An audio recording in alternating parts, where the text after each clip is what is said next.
సిద్దిపేట జిల్లా హుస్నాబాద్ గౌరవెల్లి ప్రాజెక్టు పర్యావరణ అనుమతులకు supreme court green signal ఇచ్చింది.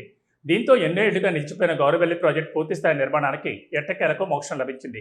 పర్యావరణ అనుమతులు లేకుండానే గౌరవెల్లి ప్రాజెక్టు నిర్మిస్తున్నారని గత బీఆర్ఎస్ ప్రభుత్వ హయాంలో కొంతమంది భూ నిర్వాసితులు సుప్రీంకోర్టులో వేసిన కేసులతో పాటు ఎన్జీటీ వనశక్తి కేసుల కారణంగా ప్రాజెక్టు పనులు నిలిచిపోయాయి. రాష్ట్రంలోని కీలక సాగునీటి ప్రాజెక్టులకు సంబంధించి ఇప్పటికే మంజూరైన పర్యావరణ అనుమతులు చెల్లుబాటులో ఉంటాయని తాజాగా సుప్రీంకోర్టు స్పష్టం చేసింది.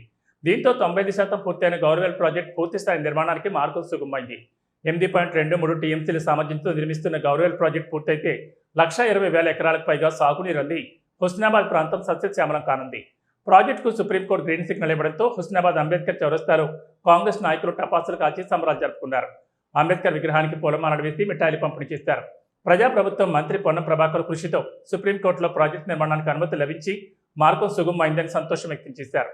రాష్ట్రంలోని ప్రజాపాలన ప్రభుత్వం రైతు సంక్షేమ ప్రభుత్వం అని గుర్తు చేశారు.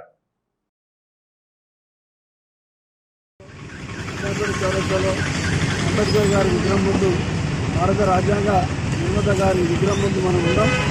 కాంగ్రెస్ సోదరులు సోదరిమణులు ఇవాళ ఒక శిబిరం 19 సంవత్సరాల క్రితం 9/9/2007 రోజు నాడు డాక్టర్ వైఎస్ రాజశేఖర రెడ్డి గారు హుస్నాబాద్ వచ్చి సెయింట్ జోసెఫ్ స్కూల్ కాడ ఈ గౌరవెల్లి గంటిపల్లి తోటపల్లి ప్రాజెక్టు లక్ష్యం ముస్తాబరికి 19 సంవత్సరాలు గడుస్తున్న ఇవాళ మనకు ఒక మంచి వార్త తెలిసింది. మొదలే కాదు, అందరికీ నిన్న సుప్రీంకోర్టు నుంచి పర్యావరణ అనుమతులు వచ్చినాయి. గౌరవెల్లి గంటిపల్లికి, తర్వాత మహబూబ్నగర్ జిల్లాలో ఉన్నటువంటి గవర్నమెంట్ ప్రాజెక్టులకు తెలంగాణలో.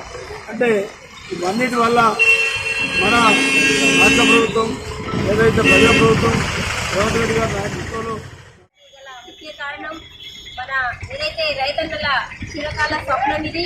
మన పట్టణ ప్రాంత ప్రజలందరికీ కూడా పెద్ద ప్రాంతమైన మన ప్రజలందరూ రైతులకి ఏదైతే సాగునీరు కోసం ఆనాడు వైఎస్ రాజశేఖర రెడ్డి గారి చిరకాల స్వప్నం ఈరోజు మనకు వచ్చేసిందని చెప్పుకోక తప్పదు.